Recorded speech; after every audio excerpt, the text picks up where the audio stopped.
911, what's the address of the emergency? 06 East Macomb Road. My boyfriend is on my boyfriend in the shower. Ma'am, I need you to calm down because I can't understand you. What's your address? It looks like he's dead. He's shot. Ma'am, I can't understand you. With you crying like I need you to calm down. What's your address? 306. We can no longer say that heroin is a problem in Porter County. It's not a problem. It's an epidemic. I'm Porter County Sheriff Dave Reynolds. 2 years ago, we produced a video as a wake-up call.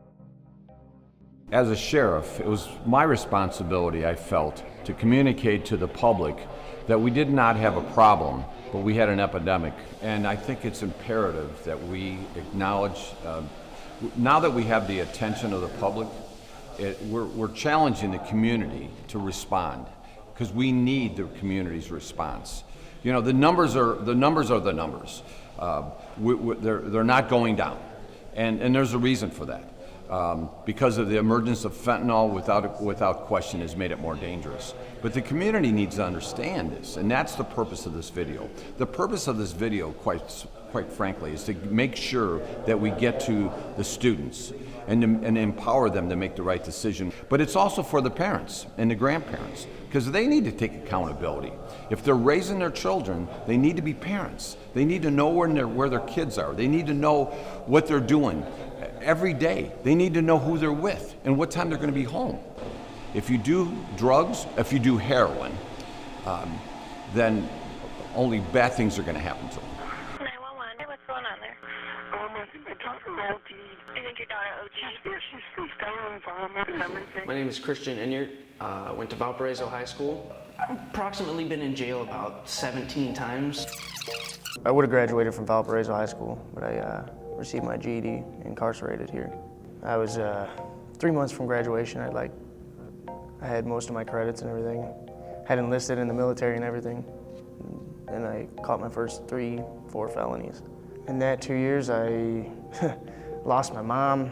I lost a lot of friendships, a lot of relationships. Got back into my addiction. Within 2 months, I was gone. I wasn't the same person anymore. Everyone noticed. Robbing, stealing, manipulating, lying, cheating, whoever I could, whoever was in my path. So yeah, that scares me. Yeah, I've lost quite a few friends since I've been locked up this time. I see these pictures on the IOP wall of 3 or 4 people that I know that have died from heroin overdose in a matter of months. They were in here, and 2 weeks after they got out, they passed away. They overdosed and died. It's embarrassing, but to be completely honest. I never would have dreamed in a million years that this would be where I was when I was 25. My name is Herbert Steverson. I'm from Valparaiso, Indiana, and I'm currently incarcerated for Class D felony possession of a hypodermic needle. I got to a point where I honestly considered killing myself. And shortly after that, I decided that it was time to either get busy living or get busy dying. And so I just made a decision in jail that I was going to turn things around, that I wasn't going to live like that anymore. I think it's worse now, because now we're dealing with this whole nother animal, fentanyl and carfentanil and W18 and all these things that they're cutting the heroin with. I think it's progressively gotten worse, and it will continue to get worse. But I know what's different for me today that I wasn't doing before is the people I hang out with. My relationships are totally different. I don't associate with anybody who's drinking or using. I don't live that lifestyle anymore. I stay connected to recovering people. I stay connected with church folks, and I do my best to avoid high-risk situations. There is a sympathy deficit until it's your cousin or your child or your dad or your mom. Then it's a disease, then there's some sympathy there.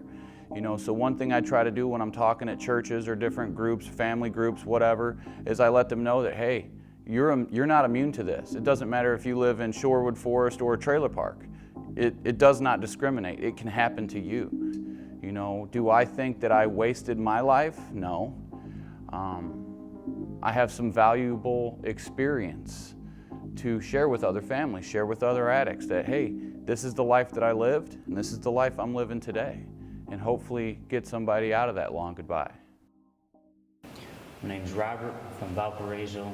Started using heroin at the age of 21. My name is Lisa Ferry. I'm from Valparaiso, Indiana. I was 12 years old when I started using heroin. My name is Lisa Ferry. I used for almost 7 years, and I have been clean for going on 2.5 years. My name is Robert Carbone. I started using heroin when I was 21. I've been almost 36 now.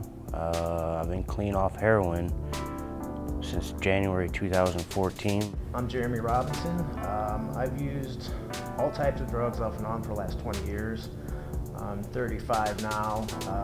I've been clean off of my drug of choice, heroin, for the last 6 months due to incarceration. I think it's like a power trip when you're using. When I was using, I didn't care how many drugs I had in the car or what drugs I had in the car when I was driving. I didn't expect to be pulled over and out at all. I never thought I would be the one. I was like, I'll never go to jail, I'll never overdose, I won't be that girl. And I turned out to be that girl in every way I said I wouldn't be. The pharmaceuticals have opened that door for us. And I mean, we all know somebody who's got a grandma with a cabinet full of pills and all these chemicals, fentanyl, morphine, and heroin. I mean, these are all pharmaceutical drugs. And for addicts, those are the ones we love. And addiction is, it's a war. Unfortunately, it's gaining more ground than we're recovering from right now. I heard warnings too, lots of warnings, and warnings don't, when you're in active addiction, you don't care about warnings. You just care about that next hit. Canada, he's OD'd. Send an ambulance. 77, I'm clear. Subject's OD'd. Send an ambulance. I didn't copy the rest. May 18. My name's Noah Beck. I live in South Haven here in Indiana. And my son, Jared Noah Beck, died of an overdose of heroin. My name is Michelle Newsome. My son, Joshua Newsome, he died of a heroin overdose on February 13, 2016. It was hard. When he couldn't use, it was real hard. He would get really agitated. He would be yelling at everybody for nothing, which is totally not Josh. He was really the calm, mellow person. Well, first I looked up on the internet everything, and then finally one day after Josh had been in rehab a couple times, he had finally came to me and wanted help. So I took him to the hospital. Well, they evaluated him, told me what all was in his system, and there's not enough room available, I don't believe. They don't have the beds to treat everybody. Josh was 24 years old. He was in rehab for 4 months. He came home for a weekend visit to see his girlfriend, and I'm not sure if something happened there. They were fighting or something. He ended up going and meeting up with the wrong friends that night, and he ended up getting heroin, and he didn't make it. I need my son here. I want my son here. He should be here. He didn't get a chance to have his own family or anything. It really does hurt. I am Phyllis Spittler. And I'm Man Spittler. Amanda died right here in our home. She died in our bathroom upstairs in the bathtub. Alan Harshbarger. I live in Hebron, Indiana. My daughter was involved in heroin for about the last 7 years until she passed away in April. Melissa Harshbarger, she went to Boone Grove High School. She graduated in 2010. She had a son named Phoenix last year, and during that year she did very well. She stayed off of heroin but she just couldn't win the fight. Her struggle was, she told me, and she talked a lot to me her last 2 days, and she told me, you know, she thought, you know, trying it one time, she would be able to kick it because she had tried other things and it was real easy. It wasn't that easy with this, and she kept on going back.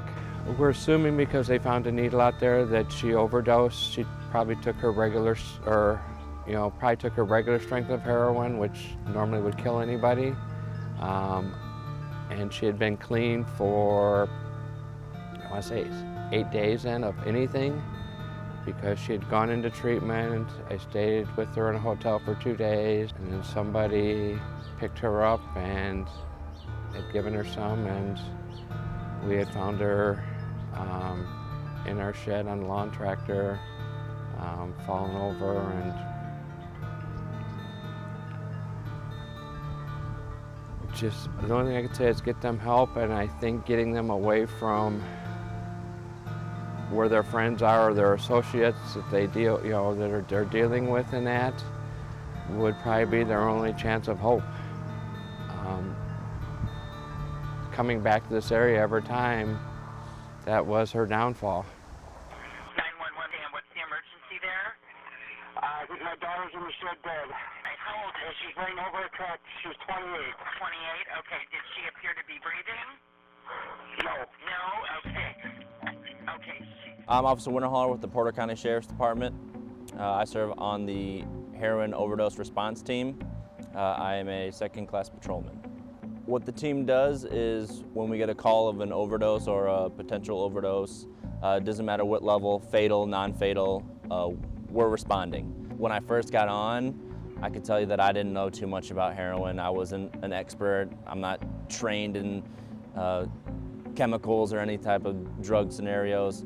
But the HOR team does a good job of training you. We have monthly meetings, and they kind of tell you what's going on, what the trend is, and you have to get a feel of, once you see so many scenes, you're getting a feel of how these people are going to react, what you're dealing with, what to stay away from, and what to look for. I can go back to a traffic stop where I arrested a male individual, and I couldn't tell that he was on heroin. We got to the Porter County Jail, and when you get there, you go through a series of medical questions. And one of the medical questions is, are you going to withdraw with anything? This guy was a big, bulky guy, looks like he worked out every single day, and he turned and said, I'm going to withdraw from heroin. And when I looked at him and he didn't fit the description of someone who uses heroin, I was in shock. And usually what I'll do is I'll ask people, hey, how did you get started on the drug? And it begins with marijuana.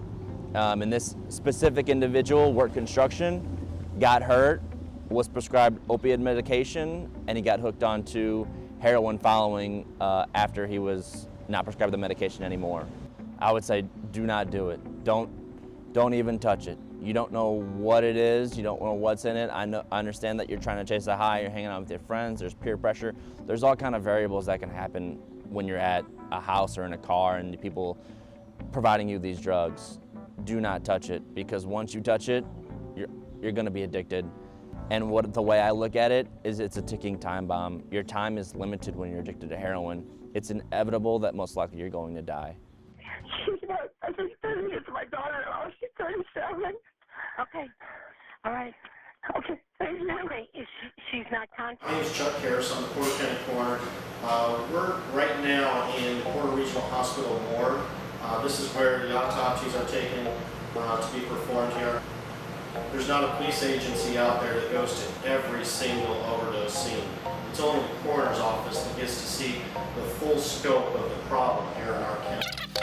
The first spot that I wanted to drive you guys by is just, it's a really nice neighborhood. It's an upper class neighborhood.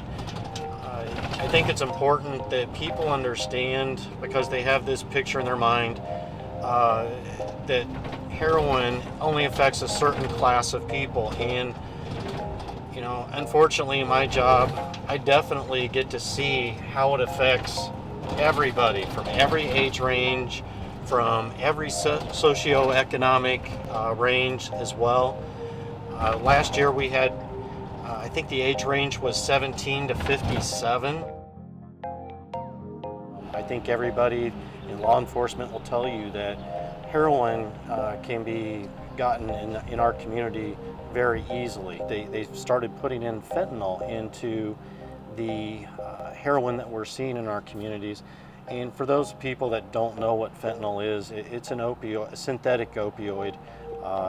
It's very similar to heroin, except for the fact it's about 100 times more potent than heroin. And we all know that heroin's a very potent drug. So when you put in a drug like fentanyl, it takes such a small amount to actually cause an overdose in people. And when you don't see it firsthand, when you're just hearing about it on the news, you're reading about it in a newspaper, it's hard for you to actually see all the devastation that actually occurs with substance abuse, with all the deaths that have been occurring. 911. Okay, I have a friend here. She's overdosing. 911. I think I got an OD in the back. 911. I think my friend might have OD'd. There's been an overdose. We have an overdose. Something wrong with my son. I'm trying to get to the hospital. 911. Okay. My son is overdosing. 911. 911. 911. What's the location of your emergency?